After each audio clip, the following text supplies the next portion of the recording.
We're gonna sit down right here in front of Miss Suki. Hey, girly. She's wiggly and she's camera shy. Anywho, I apologize. I'm very rough looking. I know. We've just survived the coldest part of the year so far, the coldest part of the winter so far here. Several days below freezing, with a below freezing high. The dogs are just getting to get out, have some outside time, some tie out time, some yard time, etc. And I have not shaved because I wasn't going anywhere. So, yeah, I look like I've been inside for a few days. I probably smell like it too. So, yeah, I'll be glad this is video and not in person. To the people who know that they don't know as much as they'd like to about the Tosa, and they come to this and they want to learn, they want to see more and stuff like that, welcome. And I hope that this is something you find beneficial. I hope this is not something that just comes across as some random dude running his mouth. But for the people who think they already know the breed, for the people who think they have nothing left to learn, or not much left to learn, they think they have categories and sections that they can close the book on and consider complete. I would say this. I was like you. Yes, you. I was like you. I had been working with the breed for for nearly 10 years at that point. I had been breeding. I had my kennel. I had our website. We had our information posted. We had the standard. We had all this different kind of stuff up. And I remember having somebody reach out to me.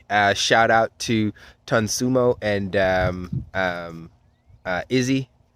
Having somebody reach out to me, and essentially, like, if you could imagine being in the position that I was in, I felt like I was pretty set on information. There were some things that I wanted to learn and wanted to know, but I felt like I was pretty set on direction, certainly. And while there might be things that help to better explain what I thought I already knew, I certainly didn't think that there were going to be much to disprove it. And then this person comes out of nowhere, sending me an email. They send me this email out of the middle of nowhere saying, hey, I like your dogs. You have some cute looking dogs. And I kind of like where you're trying to go, what you're trying to accomplish. I think you're doing great things. But the information that you're putting out is detracting from that. And quite frankly, it looks pretty stupid. And I'm sitting here like, I'm sorry. Do you know who I am? Like Pearl Clutch. I like, and you tell me if this is something you can identify with, right? Those of you who've been with the breed for 10, 15 years, and then you say something or you see something online, and then I show up out of nowhere saying all this random nonsense, right? Like seriously, that was a thought that went through my head. Like, not even so much just a do you know who I am, but seriously, bro, you're going to come try this nonsense on me, and you think like you're the first person to reach out to me secretly in my emails to try to control the situation. Most oftentimes it's somebody that's just running their mouth, trying to make themselves look big and bad and stuff like that, and get some stolen credit. That's great. You can do that somewhere else. And I asked him, I was like, okay, essentially, let's pretend like you're right. The information that I've got is everywhere. It is well stated. I feel like it's well documented. It's even based off of the book of so-and-so. But anyway, I was saying that there's a book. I got a lot of information from the book by so-and-so, and this is a lot of really good stuff, and I'm quite frankly gonna need to see more than just your word that it's the way you say it is, instead of being the way everybody else has been saying for as long as I've known about the breed, right? And that was when Tunde Koenig, Tunsumo, Izzy sat me down and took me to school. And I mean, they had pictures, they had stories and data, they had information, they had anecdotes and demonstratable proof text, they had quotes, they had everything going way back.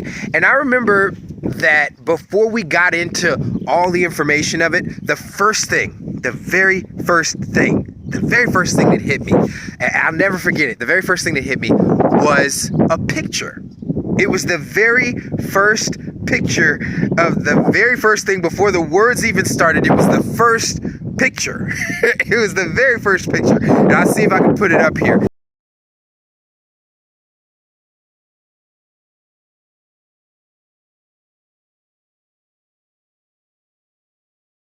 It might mean a whole lot to a lot of you guys. It might mean nothing to y'all. But it was a picture of a Spitz type dog alleged to be an original Shikoku from before the Tosa was heavily modified into today's version. And maybe 10, 15 years in the breed at that point, I have been studying so many things and studying all this stuff. And I had never seen a Shikoku. As far as I could tell, they were extinct. As a matter of fact, as far as I could read anywhere, they were extinct. Now extinct breed called the Shikoku. I remember reading that so many times in so many different descriptions. And you got to take into understanding there was no Google really at this time, not in the way we understand it today. Certainly wasn't the kind of connectivity that we have worldwide where you can find all these breeds now. Facebook was still just for college people. You know, this was after Blockbuster, but let's just say I still had a flip phone, right? So the freedom of information that we enjoy today, it wasn't around that time. And I just remember looking at a Shikoku and my mouth dropped. I was so just floored, like, holy crap. I've never seen anything like this. I don't even know what in the world, what's going on. I was freaking out. And of course I kept looking. And before I even looked at any of the words or anything like that, I was just glued to the pictures. I went through all the pictures. I was looking at them, scrolling at them, zooming in, zooming out, zooming in, zooming out, printing them. Because, you know, back in the day, my computer, if you can imagine, my computer, which was considered large at that time, had 1.7 gigabytes of space on its hard drive. Yeah. Yeah, there's thumb drives that are bigger than that these days. But that was my hard drive at the time. So it's not like you can download all this and keep it on your computer or anything like that. This was back in the time where if you wanted to keep a picture, you had to print it, you know? So I would print this stuff off. I got so many print offs of this because I didn't want to lose it. Printed off all these pictures, had to be at least 100 or something pictures. Printed them all off. And I just remember just staring at him. It's probably a day or two before I ever responded, like thought to respond, because of how much time I spent looking at this. You could see so much. And a lot of what the pictures showed, you know, in the grand scheme of things, these were just pictures. In the grand scheme of things, it was no different than me coming outside right now and taking a picture of Tsukiko, right? No different than me coming outside and taking a picture of Haru at the end of the day.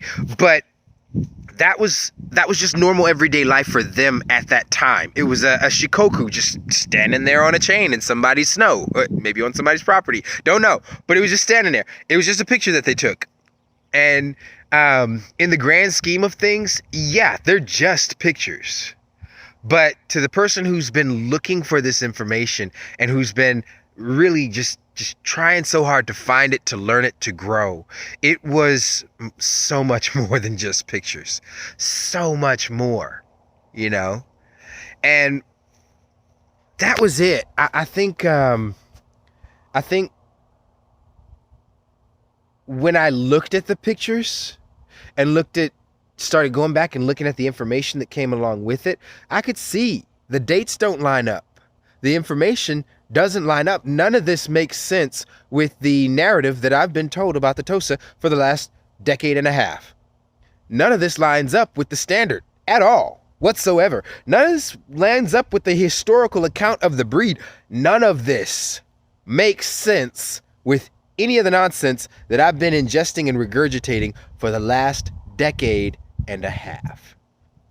And that was my turning point. I'm going to start this series in that way. I want to start this series in that way. I want you to be able to see what I saw, and it might hit you the same, it might hit you deeper, it might not hit you at all. You might be like, hey, these aren't just pictures, or maybe I've seen some of these before, especially with those of you who've been in the breed for a while, and especially at this point, you've probably seen several pictures of Tosas and different Tosas and stuff like that. But when the pictures are put together with the correct words and somebody who can explain them and put them together in context, that's when it all starts to click. That's when it all starts to come together. That's when it all starts to make sense. And this is what I'll challenge you, and this is what I'll ask you, those who've been with the breed for 10, 15, 20, 30 years, 40 years, longer than I've been alive, some of you, right? I'm going to challenge you to do this. I'm going to challenge you to take everything you think you know and set it aside. Not throw it away, not get rid of it. Just do as I did. Give it the benefit of the doubt. Hear it out. Take everything you know and set it aside long enough to take this in. And once you've taken it in entirely, taking it in fully, then I want you to take everything you know, everything you knew, rather, and I want you to bring it together with what you've just seen and heard. I want you to see which one makes the better argument, which one has the documentation and proof, which one can give you names and dates, times, and all that other kind of stuff, which one can actually support the things they say, and which one just says a lot of things and a lot of people say it. I want you to take an honest look at it. And if you come to the conclusion, hey, I still believe the same stuff I believed before, that's perfectly fine. You can go right ahead with that. But if you, like me, find that there are things that perhaps need to be revisited in some of the things you think you know, there are things that perhaps just need to be clarified, perhaps just needed to be explained in greater depth, or some things that maybe needed to change entirely. Take a 180, go to a different book because they aren't even on the same page. If you find that there is anything that needs to change about the things you think you know right now, then I'm going to say this whole series is worth it. I'm going to say this whole series is worth it. No matter, I don't know how long it's going to be. I think it's going to be several videos long, but I'm going to say this whole series is worth it. And when we move on from the people that already feel like they know everything there is to know about this breed, they've done all their research, and they've really, I just want to say, research is only as good as the data you're pulling in. And if all the data you're pulling in ultimately comes from one source, and that one source is demonstrably false, demonstrably inaccurate, egregiously negligent information, if that source we can say is false, but you say you heard the same story from 20 people and all those 20 people trace back to that one source, that's something to think about. That was something I had to think about. That was something I had to address. And I remember, like, after getting this information and looking at the FCI standard and then going back to the original JKC standard, which I have to see if I saved somewhere. I don't know if I did. I hope I did. I'm pretty sure I did. I used to just go and rip websites into a Word document just so that I could make sure I always had it. So I'm sure I have it somewhere. Now, God knows where, because there's a lot of documents like that. But when it comes to it, the point you're going to have to reach is your commitment to what you think you already know, or is your commitment to the truth? Is your commitment to what you think the breed should be, or what the breed is? Is your commitment to the facts that we can say, or the opinions that you feel like they should be? Is your commitment to keeping the status quo of what the standard says the breed should be, despite knowing that the standard is wrong? And I'm not just talking about small little nitpicky things. We've been over some of it, you know. These are big, huge, glaring, egregious errors that are going to, given the chance, destroy the breed. I'm sitting here just repeating the same stuff, preaching on a soapbox. To those of you who have never seen this information before, you may be new to the breed or newer to the breed, and you're just now looking at it, I have to say the same thing to you. If you've been researching this breed, you've probably looked at so many videos on YouTube where I swear it is just maybe the same 20 or 30 clips of different Tosas or pictures of Tosas, the same Tosas over and over again, just played on loop with either a actual person speaking it or a AI voice, computer voice speaking it.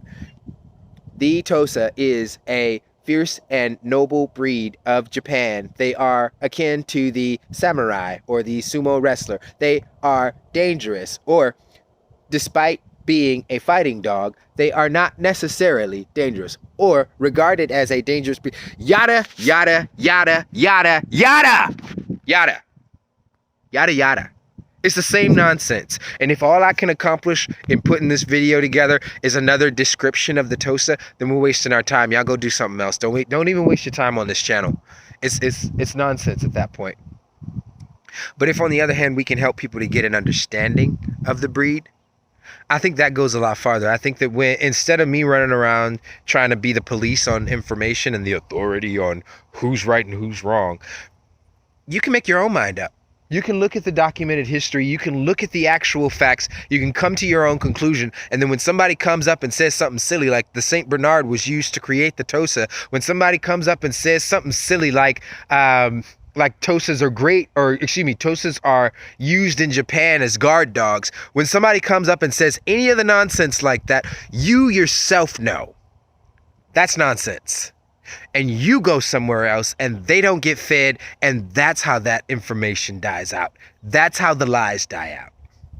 And for those of you who find this something worth mentioning, something worth sharing, please share. Share it to the people that you know. Share it to everybody that you can. And let's get good information out there. Let's do that.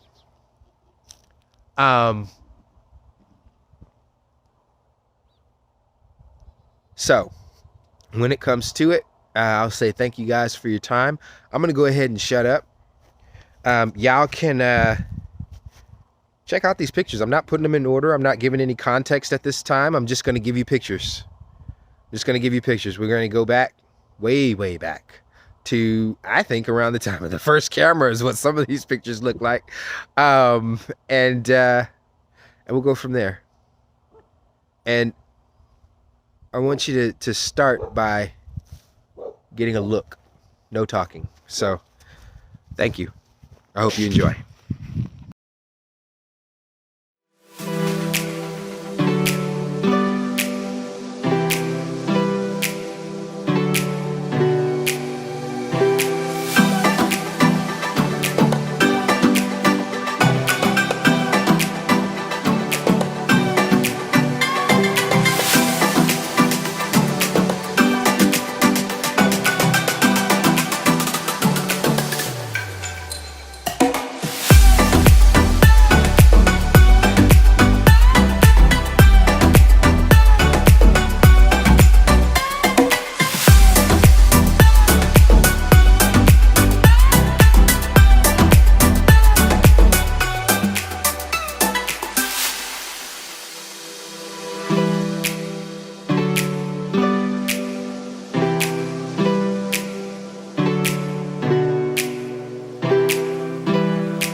to. Sometimes we're not ourselves. There's no one I can turn to. And I know all the feelings that we shared are in the past. And I know your relationships are never meant to last. And I'll take some time, but I'll be alright. We're moving on. We're moving on. I know times are tough, but I've had enough. We're moving on. We're moving on. We're moving on.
I'm going to try to make this quick but firm. Here goes. In sharing some of these pictures, I have encountered various people who will say and insist even that these dogs are not Tosas. These dogs aren't Tosas. They're just, mixes, hybrids, etc., etc., etc. There is a little bit of understanding on why they would think that. And if you're looking at these pictures, why you might think that. I get that to a certain extent. If all you've ever been told is that really two things. One, every dog is a dog breed, or every dog breed is like the dogs that show up at Westminster. They should all look like twins, and you should be selecting from very, very slight differences in things that, in the grand scheme of things, don't really matter. The variation is within 2 inches and 10 pounds for males and females, et cetera, et cetera. If you subscribe to that sort of, we'll say, theory in approaching dogs and looking at dogs, you're really not going to make a whole lot of sense of this, and it's really going to be tough to follow. And I get that, because here in the West, that's what we get. Every dog breed is like the Doberman. If they don't come in the right color, then it must not be the real thing. However, as we go to the world abroad, especially when we're looking at either landrace breeds or breeds that may not be land races, but they are in their countries of origin, you will find that these dogs exist for their function first, not for a look. We bring them to the West and retire them. That is not how they exist in their element. And what you will find is that there's a far greater degree of variance in between individuals of a given breed in those circumstances. And the same is true of the Tosa. These are not pictures that are selected randomly of dogs that I have no account for, or no story for, or no information on, suggested by random sites on the internet. No.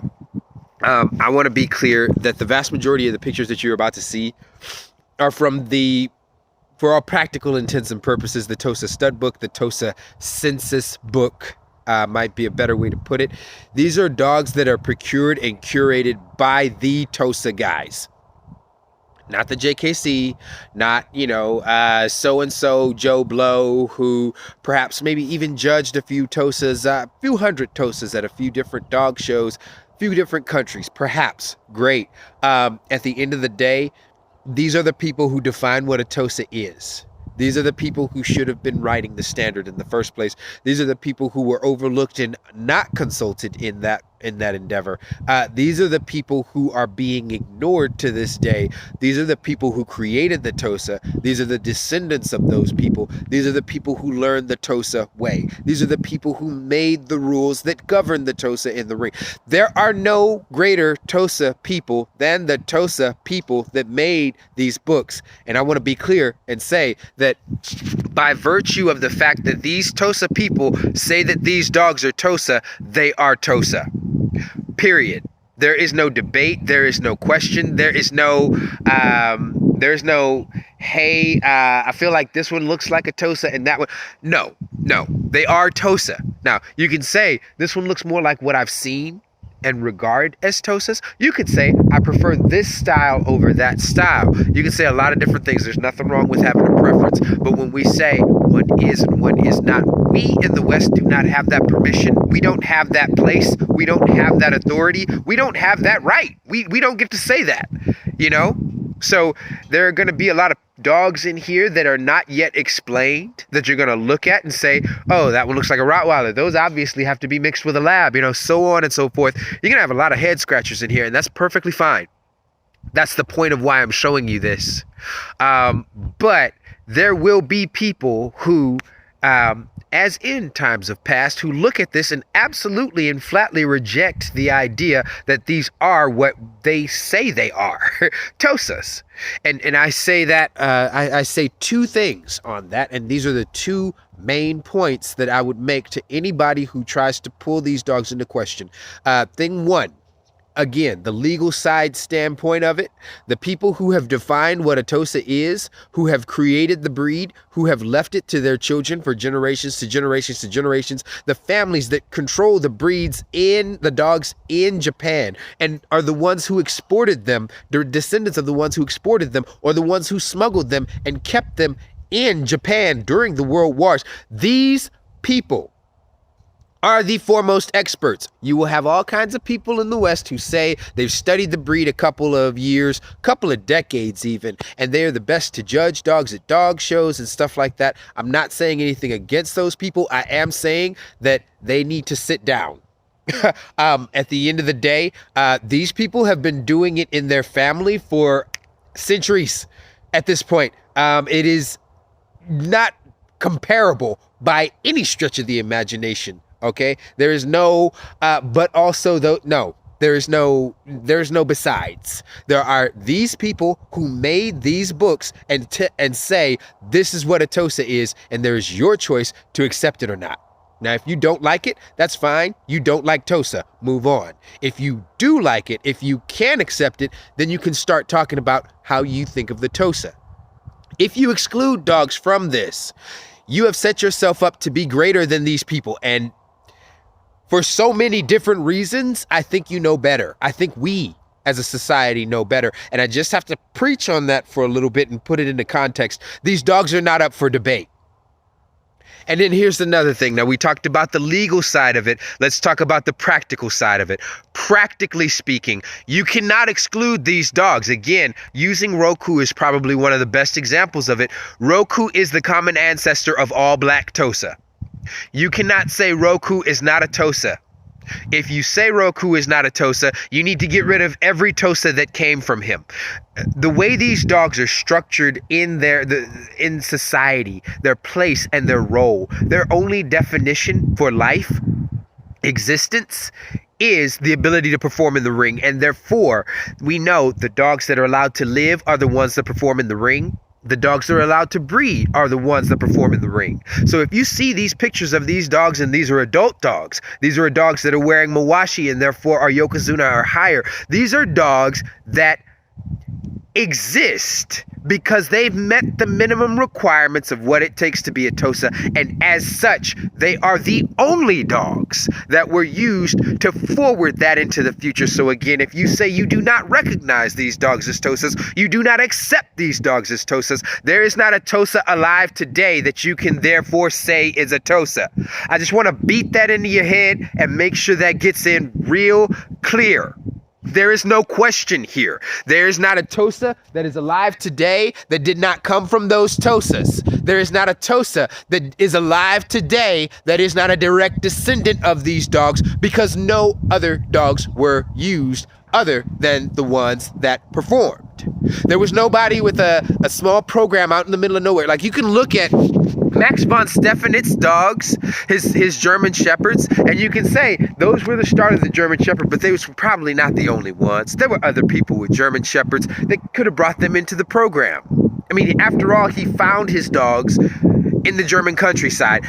When it comes to it, his dogs, further, are not the only dogs that were used since then. Other lines have been broken off, so on and so forth. When you look at these Tosas, I want you to understand no other dogs, okay? You can't look at a dog today and say, this dog over here came from other lines and is therefore not like this Tosa that we see that looks like a bulldog, this Tosa that we see that looks like a hound dog, this Tosa that we see that's long-legged, that's short-legged, that's deep-chested, that's block-headed, that's mastiff-looking, so on and so forth. No, that's not a thing. And the reason why, when you look in the West and you look at the Tosas in the West and you see all these dogs that look very similar, it's because only so many dogmen in Asia were willing to work with the West. So only so many lines were exported, and therefore only so many phenotypes were out there in the first place. And because of that truncation of the genetic material, those phenotypes, those lines were mixed again and again and again. If you look at any Tosa's pedigree in the West, look up the name Yamato Go Komukaizo. Look up Mickey. Look up Mayo Mickey, and the many different ways it's spelled. These dogs are often recycled into this Tosa in the West, our concept of a Tosa in the West. So if you want to know why the Tosas in the West look the same, it's because they're a family. They're pretty much all the same line. While there were a few lines that were exported, they've been mixed and mingled so much that they've been recreated into a line. And the dogs in entire countries are so closely related that they can't be bred to other dogs from their countries. They have to be bred by dogs that are imported from other countries just to try to get a few generations, a few degrees of separation genetically. Okay, so when it comes to it, there's a lot behind it, and I get why you would come up with the thought process, the idea, come to the conclusion rather, that this must not be true. But I just want to say that again, no Tosa in the West exists independent from these Tosas. No Tosa that you've seen, no Tosa that you've heard of, no Tosa that you read about. No Tosa exists independent of these Tosas. When Mr. Pseudo stood up, made this book the second of two, you're looking at parts from book 1 and much from book 2. When Mr. Pseudo stood up and said, this is what a Tosa is, everybody else sits down. That's it. When he said that, and then people took that and started breeding those as the continuation of the Tosa line, again, that was it. It was decided. There is nothing else left to say. There is no debate. There is no question. There is no argument to be made. It is a Tosa. These are Tosas. The reason why we're doing this is because it's part of education. So it's not for somebody to sit down and say, that doesn't look like a Tosa, it must not be. That looks like a mix to me, it must not be. No, that is not for you to decide. It has already been decided and it has already been set. And there's no Tosa today that you can separate from these dogs. I just want to be clear with that and be very firm with that. As you can see, I feel some type of way about it. But at the end of the day, I just want to be clear. These dogs are not chosen randomly. These dogs are chosen with intent to give you a better survey of the breed as a whole and broaden your understanding of what a Tosa is and looks like. It is not random mutts, okay? Look. And it's going to be tough for you if you're used to seeing all Irish setters are red, all Dobermans are black with tan points, etc., etc., etc. If you're used to seeing all Weimaraners are blue, etc., etc., then it's going to be extremely difficult for you to wrap your mind around the fact that all these dogs are the same breed. But they are. And the Tosa is better regarded as a land race than it is as a breed. It is absolutely fitting the bill of a land race. It does not fit the bill of a breed. No. No. There couldn't be a further description from the truth than to call a Tosa a breed at the end of the day. So when it comes to it, I just want to say that. I want to say that as far as the Tosa is concerned, as far as the pictures that you're about to see are concerned, these are Tosas. Legally, practically, these are Tosas. There's no way to escape that, and there's no way to debate it. So when you look at this video, when you look at these dogs, when you consider what I'm showing you here, just know that it's an education, not a debate. I want to be clear there. Not because I say so, but because it is so. All right. Thank you. Thank you guys so very much for checking out our channel, for watching our videos. I hope I wasn't too boring. Thank you for following us or watching us. If you do not already follow us, please follow. If you have not liked this video, please like, and please subscribe, and you'll be able to keep up with the next videos we put out about Tosas. We love what we do here.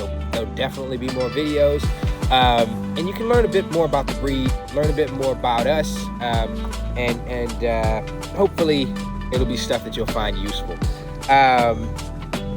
One other thing I would say is that if you can, please share our information. I know a lot of people will say share, but for us it's actually more important. You may not know this, but the Tosa is what we might consider an endangered species here in the U.S. and even in the West. I would say the place that the place that the Tosa is right now is not unlike the place where the pit bull was in the mid 50s throughout the 70s, in that they no longer are used for their original purpose here in the U.S. Thank God. They are not used for their original purpose. So that kind of leaves a vacuum. The breed's notoriety is going down in that vacuum, but what that opens the door for is for bad actors to get a hold of what remaining specimens there are and use them for, we'll say, nefarious purposes. And when it comes to it, this is a wonderful breed. We just barely got the pit bull to where it's like 50-50 publicity, right? I'd hate for the Tosa to be the next dog everybody hates. So please share as much as you can. Get the information out there about the breed. It took so long for the pit bull to make a comeback, not because of breeding and responsible breeding practice. No, there's always been people that have been breeding pit bulls responsibly. What it took was having people in their corner, advocates, people who could stand up and say, that's not the way pit bulls act in reality. That's a dog that's been abused. That's a dog that's been mistreated.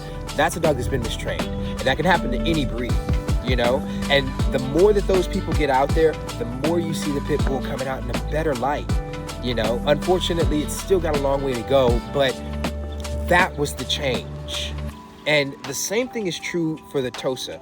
We need people who are going to get out there and say, hey, look, that behavior right there, that's not a Tosa. This, that, the other thing, that's not Tosa behavior.